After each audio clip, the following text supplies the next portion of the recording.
Welcome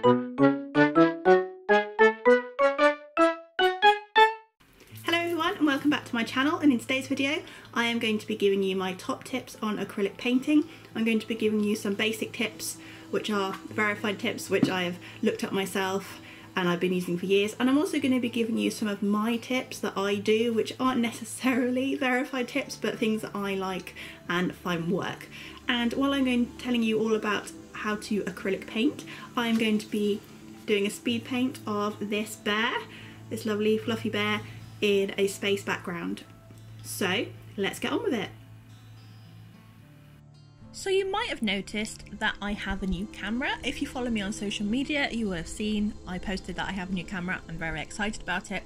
Just bear with me though, because I'm still finding my feet with it. It's a lot more, there's a lot more features than my old camera, and it films in 4K, which is super exciting, but my laptop cannot cope with 4K. So I did film this video in 4K and then realised that that was probably silly. I should have downgraded it and filmed in HD, because it's going to be HD by the end anyway. But I don't really know how to do technical things like this until a lot of trial and error. So do bear with me, it's not going to be amazing straight away, but hopefully you will see the difference. I'm recording this pre-rendering, so hopefully you'll see the difference. So anyway, let's get into the main topic of this video, which is acrylic painting. Like I said in the introduction, I am going to be giving you some tips on acrylic painting, things that I've learned over the years, things that are tried and tested methods, and also inputting some of the things that I do that aren't necessarily tried and tested methods, but they work for me. Do feel free to leave your feedback in the comments below. Give me some of your tips if you have any different tips or any new tips that you'd like to share about acrylic painting. So let's get on with the discussion. So my first tip for acrylic painting is to make sure that your canvas or your area that you're painting on, because you can paint on canvas, wood, all sorts of different surfaces, make sure that it is primed. And the magic thing for that is gesso. If you're buying canvases from an art store, even the cheaper ones, they are usually primed. Like the canvases that I got for, or the canvas that I got for this bear painting, it was already primed, so I didn't need to prime it. But just pick yourself up some gesso, and you don't really need to invest a lot of money in this because it's an underlayer. It just needs to apply, in my opinion. If you want to get a more expensive brand, feel free, but I got mine from the works. It just makes it so much easier to paint on, and especially if you're using wood and you're wanting to paint lighter colours.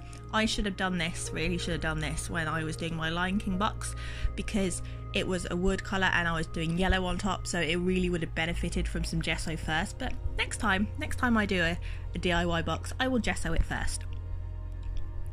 So also, you need to think about when you are choosing what acrylic paint to buy, because there are many brands out there. You need to choose, or you need to distinguish the differences between heavy body versus fluid acrylic paint. So heavy body paints are more like oil paints. They are thick and great for showing off brush strokes, whereas fluid acrylic is good for washes and doing larger areas and details as well. So craft acrylic is more fluid, so the cheaper acrylic that you get for craft projects is more fluid, and this is really good for backgrounds. So I did the background of this bear in fluid acrylics and mostly the crafters, and it is really good for a quick lay down and a quick blend. I did use black in the background because I wanted the background to be a little bit flatter and I wanted the bear to stand out, so I didn't use any black in the shading of the bear, but I used black, blue and a bit of red in the background and laid it down quite quickly, and it is good for covering large areas. So I would recommend getting some fluid or cheaper crafting paint for things like backgrounds and larger areas and blocking out your colours.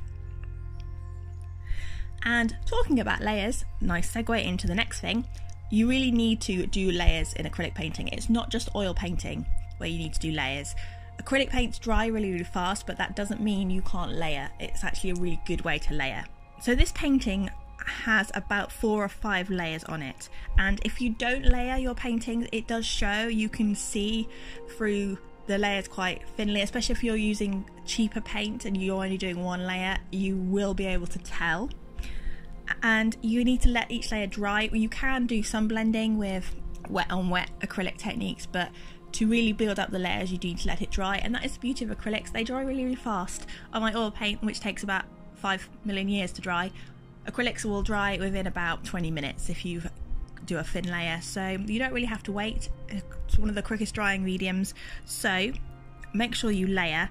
And my tip is something that I do is I start blocking out the mid-tones. So for this bear, I blocked out the golden tones first and the mid-brown tones, and then you can add your deeper tones and your highlights in your later layers.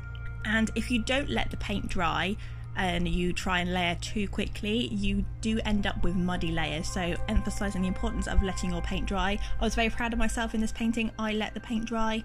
Was very proud, let it dry, went away, came back, did it in several different sittings, and yeah, so layers, layers, layers, layers. So now I'm going to talk about blending.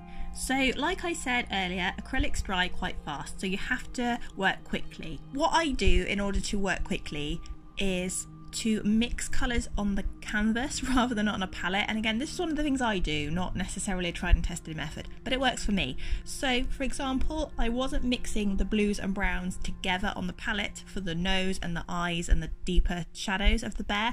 I was mixing it on the palette. I was putting the blue down first and then putting the brown down on top. And I find this works really well for me, and also this helps with, because acrylics dry really fast, it helps with being able to mix the same colour again. So if you're mixing colours in your palette and you run out of that colour, it is very, very difficult to mix that exact shade again. Whereas with oil paints, this isn't so bad, because if you mix a shade that is slightly more red than the previous orange, for example, you can just blend it into the oil paints. But on acrylics, when you're layering, this doesn't really work so well if you get a slightly off colour. So that is something I do. I do mix on the palette as well for like larger areas, for example, but I find this technique really works. I use the canvas as a palette, so just experiment and find out what works for you. And also another way to blend, although this is something that you need to use with caution, don't overuse it, but the dry brush technique, so it's like using wet on dry. So if you don't put quite as much paint on your brush and blend it out that way, blend it into the previous layer. It's quite hard to explain, but you might see me doing it a couple of times, well, more than a couple of times. You might see me doing it a few times in this painting. That can be quite effective, especially if the colours that you're using are quite close together. It kind of gives you that leeway to blend even when the layers are dry. But I wouldn't do it so much on your highlights, for example, if you're doing like a highlight on a dark colour, because it just looks unfinished and you can kind of see that it just looks like you haven't put enough paint on your brush, really. So the dry brush technique is a really good technique and it works really well, and I would recommend this for your mid layers. I wouldn't necessarily do this on your top layers. It works really well, but like I said, don't overuse it. Another thing that I'm going to tell you not to do in this video, this is probably one of the main things not to do, one of the biggest no's. No, what am I even saying? One of the biggest no's for acrylics is to not water it down. It's really tempting to water it down, especially when you're doing backgrounds. It's really tempting because you think, oh, it'll be like watercolour and it'll cover the area really, really quickly and it'll be great and I can blend. But no. Because what this does is it messes with the binding of the acrylic, and the paint will just peel off eventually because it won't be able to stick to the canvas. There is some science and molecules and bonding stuff that you could probably look up online if you're really interested and nerdy about the science. If you're nerdy like me, I just didn't have time to look it up for this video, but it's bad. Don't water down your acrylics. It's very tempting. Just use a more fluid acrylic if you want to cover big areas. Just don't add water. Water is bad. Moving on from this, if you do wash your brushes between layers, you should wash your brushes, really. I don't wash my brushes as much as I should because I feel like it helps with the blending a little bit more, and I'm lazy. I just use multiple brushes and then wash them all at the end rather than wash them in between, because that's better apparently. But yeah, you make sure you dry your brushes before you put them back into the acrylic, because again, this will water it down and will affect the binding, especially when you're doing details. You don't want your details to peel off. A great thing about acrylic paint is that you really can almost sculpt it in some ways, and you can really make use of the brush strokes, and this is really, really great for adding textures. So adding textures is really easy in acrylics, and you can do this by using brushes. By for example, the texture of the fur is created in this painting by the direction that the brush is going, and I also created the texture of the galaxy background by using a toothbrush and flicking the paint on. You can experiment with sponges, different things to apply the paint with, palette knives, and almost sculpt it. And this works especially well, sculpting sort of style works especially well with heavy body paint. And your brush marks will show, especially in the heavy body paint, not so much in the fluid paint. So really utilise brush marks. I think that was something I learnt when I was doing GCSE and A-level art. Our teacher was really keen on the idea of mark making, and acrylic is a great way to experiment with that. So do have lots of fun. Another thing to remember is that the skills you learn using other media are transferable. Not always, because you're not going to colour in the same way as you do with alcohol-based markers, but the fundamental skills of art are really still there. So use your knowledge of wider drawing and colouring and colour theory, anatomy, all that kind of thing. Apply that to acrylic painting as well. So one of the things I applied here is one of my favourite really techniques in shading is not using black apart from the background. Don't talk about the background because I did use black, but I mean in the bear I didn't use any black. There is no black at all in the bear. I use the blue and brown to get the depth of the nose and in the eyes. And I really find this works really well with acrylic. In particular, using a deep blue and a brown just gives you such a nice depth. So that is something that I transfer.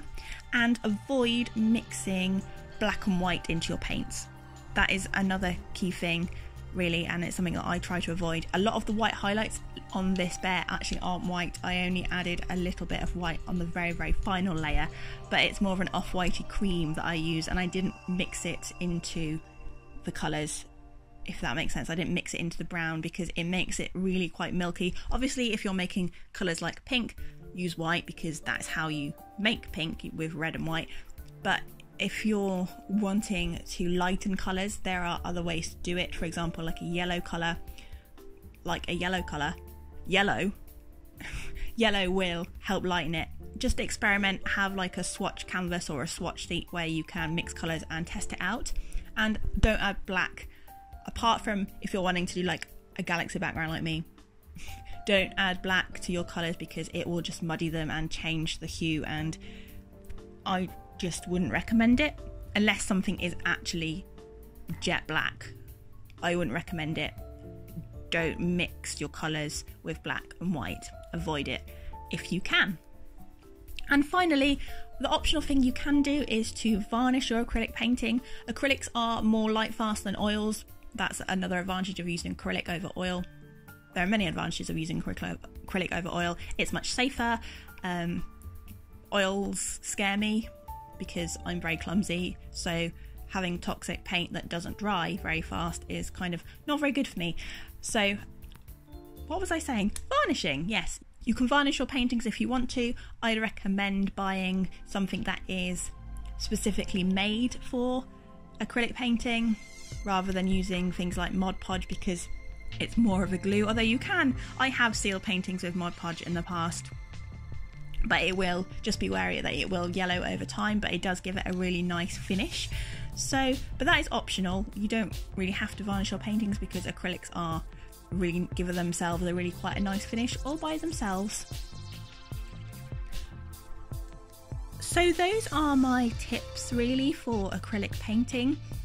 I mean, not all of them are tried and tested by other artists, but a lot of them are, and they're things that I've picked up from other artists, from watching various YouTube videos, from school. I've developed them over many years, but some of them are things that I do which are a little bit quirky, but help me and work for me. So do leave your feedback in the comments below. Let me know your tips on using acrylic. Do you like using acrylic? Because I love using acrylic. It's one of my favourite mediums, even though there's hardly any acrylic painting videos on this channel. I'm going to change that though, because I bought some canvases and I was really inspired when I went to Summit in the City and I saw Jamie Jo's gallery. I was like, yeah, I need to do more painting. So prepare to see more painting here on this channel. So if you are new here, welcome. My name is Katie. I make art videos, and it's very obvious really, but I make art videos. And I have a couple of other videos giving you techniques. I did one for colour pencils, I have discussions, challenges, DIYs, so do have a look round. I do have a little mouse character called Charlie, so go and see if you can find him. There will be a Charlie video coming soon. And yeah, do feel free to subscribe and hit the notification bell so you get notified for videos, because YouTube doesn't always tell people when people post, and that's very annoying. So hit the notification bell, and if you like this video, you know, emotionally, please do leave it a like down below, as that really does help me out. And because I really like this piece, I have put it on my Redbubble, so you can buy prints and merchandise of it if you so wish. But that is all I have to say for acrylic paints, and I hope you enjoyed the video. Thank you so much for watching, and I'll see you in the next one. Bye for now!